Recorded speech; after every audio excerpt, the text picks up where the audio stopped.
Kakain ako ng isang tinapay. Sprouted whole wheat. Wala kang palaman. Yung ating mushroom cacao coffee blend. Basta kayo. Magandang araw sa inyo. Magandang araw. Kasi meron kasing requested topic ang ating kapatid na si Joel. Hello sa iyo. I hope that you are doing okay. You're doing good. Kung ano man yung sakit na pinaglalabanan mo ngayon. No? Kasi hindi ko alam kung ano yung ano mo. Explain ko lang kung ano yung makakaya kong explain. Ano? Pero wag kayo masyadong basic lang. Basic. Kumbaga, wag kayo masyadong expect ng sobra-sobrang ano sa akin kasi hindi tayo talaga sa medical field. No? So, kayo na lang din mag-research sa sarili ninyo ng mas malalim about high-dose vitamin C kung talagang gusto rin yung malaman. No? Pero I'll try to explain somehow para lang merong konting idea sa'yo, kapatid. No? And then para rin sa inyo. Vitamin C, alam naman natin kung anong vitamin C.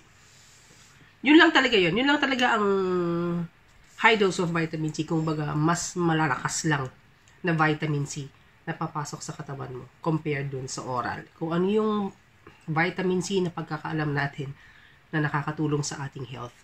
Yun din yun. Kaya sinabing high dose of vitamin C kasi malakas na dosage compared dun sa mga oral na tinitake natin na 1,500 mg araw-araw or 1,000 mg araw-araw. Siyempre, pagka meron kang sakit, hindi mahina yung mga oral, no? Plus, pagka infusion kasi maganda kasi diretso agad sa iyong blood vessels, no? Pasok agad sa katawan. Kailangan talaga padaanin siya sa veins. Kailangan infusion talaga siya. But anyways, ang high dose of vitamin C is just vitamin C na mataas ang dosage, okay? And vitamin C, alam naman natin, that's also called L-ascorbic or ascorbate. It's a nutrient na na kailangan ng humans at nakukuha natin yan sa mga pagkain, no? Sa mga dietary supplements or pagkain like usually nasa plants, no? Like fruits and vegetables. Kasi kaya tayo nagtitake ng supplements ng vitamin C kasi hindi yan na-produce ng katawan. Hindi kayang produce ng katawan yan, hindi nagagawa ng katawan yan. Kaya kailangan natin i-take as supplement. Ang unang-unang ng vitamin C, it's an antioxidant.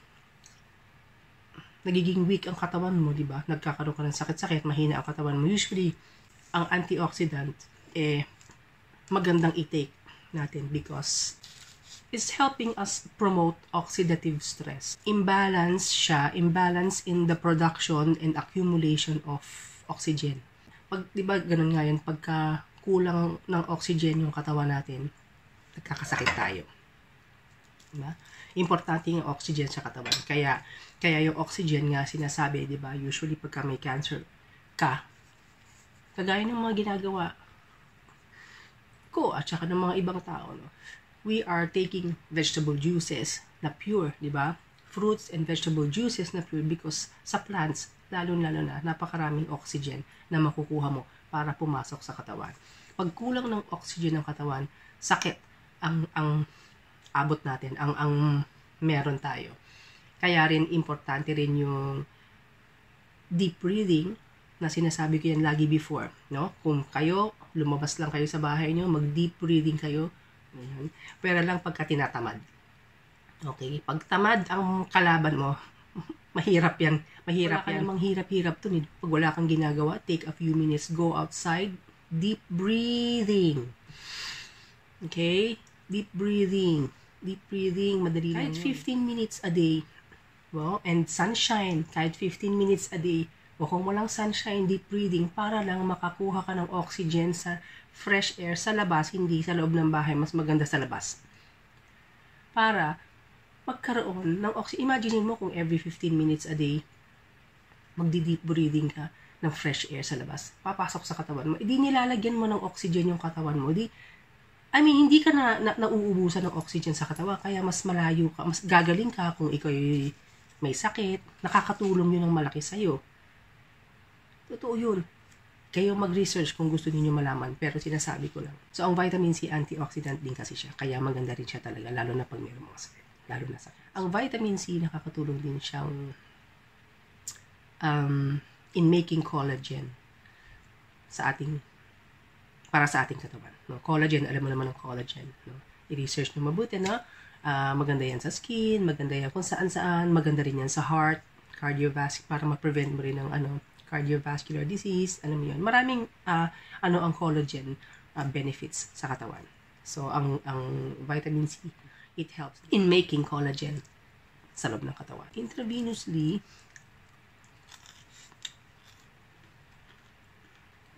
pwede siyang higher levels dosage ng vitamin C. Kaya, yun ang ginagawa, lalong-lalo na sa mga cancer patients. Kasi pag mga cancer patients, alam na natin, pag ikaw may cancer, talagang ang level ng iyong damage sa katawan, yung sakit mo sa katawan, matindi.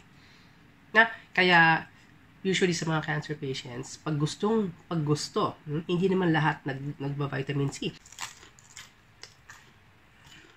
So, ang high dose of vitamin C therapy, may mga dosage yan. Iba-ibang dosage din. Kumbaga, ako sa akin, 50 grams. 50 grams is equivalent to 50,000 mg. So, meron pang 100 grams, meron pang 75, meron mas mababa sa 50. Depende sa katawan mo kung anong i-prescribe sa'yo ng doktor na bagay sa kung anong kalagayan ng katawan mo. Sa akin, 50 grams ang binibigay sa akin. Noon pa. Pero meron akong mga nakakasama dun sa clinic na 100. Sabi ko sa kanya, wow, you're taking 100? Yeah. Pagka ang vitamin C tinitake mo, high dose of vitamin C, yun na na-experience ko. At saka yun din ang talagang sinasabi ng doktor. Bago ka magpa-high dose of vitamin C, make sure merong laman yung tiyan mo.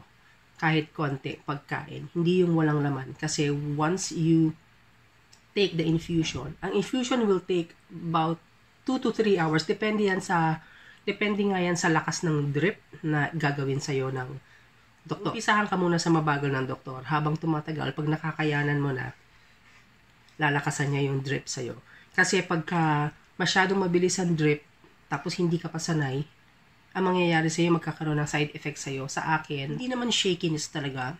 Pero yung ibang tao nakaka-experience ng shakiness, tapos yung iba, siguro very seldom din yung may ache daw. Ewan ko, wala pa naman akong narinig sa mga kasama ko na nagkakaroon ng aches. Pero yung chills, ako minsan yun na na-experience ko. Siguro pagka yung may times lang naman, bihira, na malakas ang drip, biglang nakakaramdam ako na parang giniginaw ako. Yung parang kala mo, nagsishake, nagiginaw yung sikmura mo, parang gano'n, maginaw, yun. Parang yung sikmura ko parang giniginaw. Pero nasanay na rin ako doon. Wala na yun. Pagka nararamdaman ko yun ngayon, hindi na ako masyadong bothered. Bihira lang naman yun. Pero yun lang ang sinasabi ko. Depende yan sa... Kaya slowly nagpo-progress yung lakas ng drip sa'yo. Depende kung gaano katagal ka nang nagba-vitamin. Kaya yung iba, usually 2 to 3 hours. Talagang mabagal. Kasi hindi mo pwede talagang madaliin yan. Mas magandang mas mabagal. 1.5 hours na kukuha ko din siya. Nasanay na rin kasi nilalakasan na niya yung aking drip. Okay na sa akin. Kung minsan ako na naglalakas, pag medyo hindi niya napansin at busy siya, ako na naglalakas. Pwede mo naman kasi. Basta mararamdaman mo naman yun sa sarili mo kung kaya mo. Wala kang nararamdaman na shakiness or giniginaw. Okay lang. Kaya mo, ibig sabihin. Pinoprotect ng antioxidants ang cells ng ating mga katawan from free radicals. Kung kayo ay may cancer, at nag-research kayo or nakikinig kayo ng mga anything about cancer, kung naririnig niyo yung free radicals, no? Free radicals kasi, yun yung nakakasama sa ating katawan. So, yung mga antioxidants are protecting our cells sa katawan from free radicals. Free radicals are molecules na naproproduce kapag ang katawan natin ay nagbe-breakdown. Nagbe-breakdown due to sakit, or sa mga inhalation ng mga tobacco, smoke, alam mo yun, yung mga ganun, pag ano ka prone, lagi kang nagsisigarilyo ka, yeah, or from radiation, Halimbawa, masyado ko na-expose sa radiation. Diba? Kung baga yung antioxidant, tinutulungan niya ang ating cells sa body na mga damage para ma-replenish ulit. Yeah? Yun. Actually, mga antioxidants, makukuha mo yan sa berries, marami. At saka marami pang fruits and veggies na merong antioxidant. I-search nyo na lang. Minsan may whole grains din. Meron din mga nuts and seeds. Meron din yung stay lang dyan. Meron din yung herbs and spices. Kayo na lang mag-search kung anong sources ng antioxidants. Pati cocoa, cacao. Antioxidant din yun. Well, para sa akin din, yun lang din naman ang mainly purpose ng high dose of vitamin C para ma-boost din yung energy levels ng ating katawan. Kaya nga high dose naman dahil sa mga cancer patients, matindi na ang damage ng katawan. Kaya kailangan ng high dose. Hindi pwedeng konti lang, 500 mg. Pero actually, kung talagang yun lang ang kaya mo, pwede rin. Kasi nakanood din ako ng isang video ng oncology nurse. Nakikita niya yung mga pasyente niya na talagang isa-isa namamatay. Ganun ang history ng kanyang trabaho. Isa-isa na lang namamatay. Pero nung na-introduce, parang nakakita siya o naka-experience siya ng isang tao na binigyan lang ng vitamin C. Like, hindi yung high dose of vitamin C, yung lang tableta, let's say, 500 ml lang, yung ordinary natin na tinitake. Everyday, nabigyan. Nakita talaga niya yung level ng energy na i-improve. Nung cancer patient na halos, alam mo na, nakita niya ang improvement na nangyayari dun sa pasyente. Kaya, nagbago rin yung kanyang pananaw. Nagbago rin yung kanyang pananaw sa pagiging nurse niya sa oncology center. Nakita niya yung improvement dito sa isang pasyente. Kaya, simula no parang namulat yung mata niya na parang, ano ba? Anong ginagawa natin? Parang yun ang sinasabi niya dun sa interview, Ano bang ginagawa natin? No offense ito dun sa mga sa mga nag-conventional treatment, Ano lang ito, kinikwento ko lang yung napanood ko na oncology nurse na nagsabi ng experience niya. Kaya, simula no, nagbago yung kanyang pananaw sa buhay. So, I think she quit. So, imagine mo yun, 500 mg lang yun a day, pero nakakita siya ng difference dun sa isang tao na terminal. Paano pa yung high dose? Depende rin yan kasi sa katawan ng tao kung anong effect ng high dose of vitamin C sa inyo. Meron mga nagtatanong sa inyo sa akin, madalas, nakikita nyo ako kasi nagpapa-high dose of vitamin C ako, di ba, infusion. Nagtatanong sa akin palagi, ate, anong nararamdaman mo pagkatapos mo mag-high dose of vitamin C? Diba? Kasi, parang feeling mo, gusto mo malaman kung ano nangyayari, ano nararamdaman. Merong mga tao na nakakaramdam, kasi ganito, hindi lang naman cancer patients ang nagba-vitamin C. Merong mga kasabay ako sa clinic na nagpapaboost sila ng energy level. Pero hindi lang specifically vitamin C, hindi high dose. Meron lang silang bag doon na punong-puno ng mga vitamins and minerals na magkakasama na. So, nagpapa-boost lang sila kasi minsan nanghihina sila, parang wala silang ka-energy.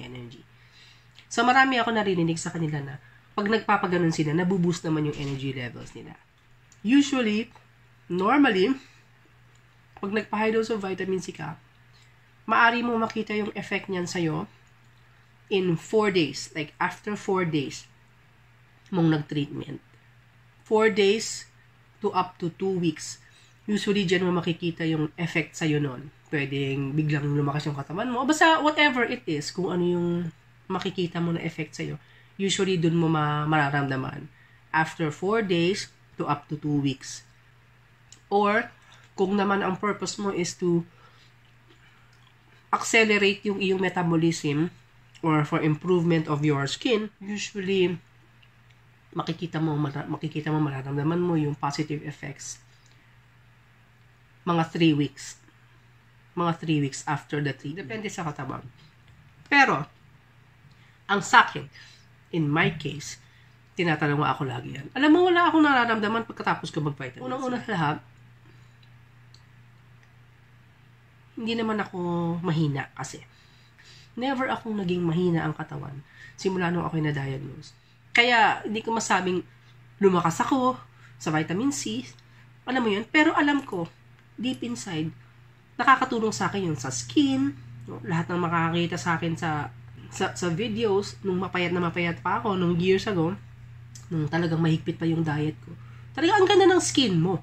Pero sabi na, ang ganda ng glow ng skin mo. Pero ang gusto ko lang sabihin, no? Basta kung meron kayong gustong gawin para sa inyong katawan, sa cancer ninyo, pag meron kayong gustong gawin na therapy or treatment or protocol or anything, no, or diet, kung ano yung sinasabi ng puso mo na gusto mong gawin, yun ang gawin mo. Kasi yun talaga ang pinakaunang-unang tamang gagawin. Kasi 'di ba? Kung ano yung nararamdaman mo sa puso, laging usually tama. So gawin mo siya. Ako, ang nangyari sa akin ganun. Magaang na talaga ang loob ko sa kanya. Anyway, it's vitamin C, right? So sabi ko, high dose of vitamin C, why not? Yun ang magagaang sa loob ko na gawin. Nung una pa lang ako na-diagnose. Alam ko nakakatulong siya sa akin, pero kung tatanungin mo, kung malakas ka ba ate? Talagang basta sa akin, tuloy-tuloy lang ako malakas. Never ako naging mahina. Pero alam ko nakakatulong siya sa akin. Pag-boost ng aking katawan, nakakatulong siya. And, kasabayan yung mga ginagawa nating vegetable juicing. Alam ko, medyo hindi masyadong maraming cancer patients na hindi masyadong dedicated sa pag-juicing. Pero lagi ko yun sinasabi. Sa akin, ang pinaka-main siguro na nakakapagpatibay ng katawan ko is yung vegetable juicing na hindi ko tinitigil. Yung ginagawa ko na pure juice, hindi ito ha, dandelion tea. So yan, pagka naubusan ako ng vegetable juice, ang gagawin ko yung dandelion tea. Iinom ako ng ganito. So, ito 1 litro. Yung ginagawa ko na vegetable juice, pure kasi yun, nakikita niyo man, pure yun, walang halong tubig. Lahat ng nutrients, yung concentration ng nutrients ng gulay na iniinom ko simula pa noon, dati nga 1.5 hanggang 2 liters, iniinom ko yun araw-araw. Talagang mahal, pero sige lang, utang ka sa bangko, sige lang, go ahead, kasi gusto mong mabuhay. Alam mo yan? So, ang laking-laki ng nagagawa nun pag pumasok na sa katawan mo yan, di diretso agad yan sa blood vessels mo. Gagana yan sa buong katawan mo agad. Kasi yun pa, kumakain ako ng fruits, kumakain ako ng apple a day, kumakain ako ng vegetable, 1 cup a day, twice a day. Mas malakas ang effect sa katawan mo at mabilis ka pure na vegetable juice. Sinasabi ko lagi yan, sinishare ko. Alam ko yun ang isang biggest part na malaking-malaki na itutulong sa akin. Plus, yan, high dose of vitamin C. Tapos, dati nag-mistletoe injections din ako. Mistletoe injections, i-google na lang yan. Tapos, magaang din sa loob ko yung CBD oil, dati. Nung bawal pa. Nung bawal pa yung mga CBD oil before. Magaang na magaang din ang loob ko doon. Kaya nagtitake din ako noon before. Pag kayang budget. Dati, mas madalas, no? Dati talaga, for the first 7 months, twice a week. Talagang magkakanda, utang-utang ka na sa bangko ng malaki. Ang laki-laki ho ng loan ko sa bangko. Nabanggit ko na yan before. Dahil binoost ko lahat yung unang taon, lalong-lalo na. No? Tapos, syempre, di ba? Nag-stop ka mag-work dahil na-diagnose ka ng cancer. In pain ka, I was in complete unbearable. Kaya, so far naman, thankful ako nung inayos ko na yung katawan ko. Nilinis ko yung diet ko, nilinis ko yung pag-iisip ko. Ayun pa isang malaking part ha. Isa pang malaking part, bago ko makalimutan, yung aking trust and faith sa ating Diyos. Yan isang pinakamalaking part niya ng aking survival. Ngayon, kasama yung diet. How I think, how I try to avoid stress coming from my environment, kahit sino pa siya, kahit pa sa asawa ko. I try my best. Lalo na nung una. Ayoko. Kaya rin ako naghinto sa work. Kasi yung workplace, yan ang unang-unang nagbibigay sa akin ng stress. Very abused ako sa trabaho. Share ko lang. So, kapatid, Joe, I hope I was able to explain somehow kahit papano. No, hindi ko man maano talaga yung malalim kasi hindi naman natin i-research mo na lang sa sarili mong time para mas maintindihan mo, but I am hoping na nakabigay ako ng konting information sa iyo about the high dose of vitamin C. Alam mo, kailangan lang din kasi dito sa laban na ito, sa journey na ito, having cancer. Kailangan lang dito malakas ang loob mo din. Okay? Isang advice yan sa inyo, sa mga warriors yan. Kailangan malakas din ang loob mo. Kaya rin naman nagiging malakas ang loob ko na pagdesisyonan ko ano yung mga pinagdesisyonan ko. Kasi kasama ko rin ang Diyos sa aking buhay. Never. Pag hindi ako nakakapit sa Kanya, wala akong mapapala. Malakas ang loob ko because alam ko hawak niya ako sa Kanyang mga kamay. Iginagayad niya ako sa mga ginagawa ko. Alam niya, I'm just doing my best and I leave the rest to Him. Kung ano yung plano niya sa akin, mangyayari. Kahit pag gano'ng puro gulay lang kinakain ko, wala na akong kinakain kahit anong masama. Kung plano pa rin niya akong kuhanin na bukas, mangyayari pa rin. So, yun lang ang nagbibigay sa akin ng lakas ng loob. Kailangan mo lang din ng lakas ng loob sa lahat ng gagawin mo pag ikaw may cancer. At saka pagka nag-decide ka na gusto mong gawin to, panindigan mo, go ahead. I'm gonna try it, whatever happens, di matututo ako. Di sa susunod iibahin ko kung pangit ito sa akin. But you have to be strong enough. Okay lang umiyak minsan, okay lang ma-feel bad minsan, tao lang tayo, it's normal. Pero ibig sabihin ko, being brave naman, it's not na hindi ka na umiiyak. Hindi ako umiiyak, hindi ako natatakot, hindi naman ganoon ang being brave. Magandang araw sa inyo ulit. Salamat kapatid sa ating first topic na na-request ng ating kapatid na si Joel.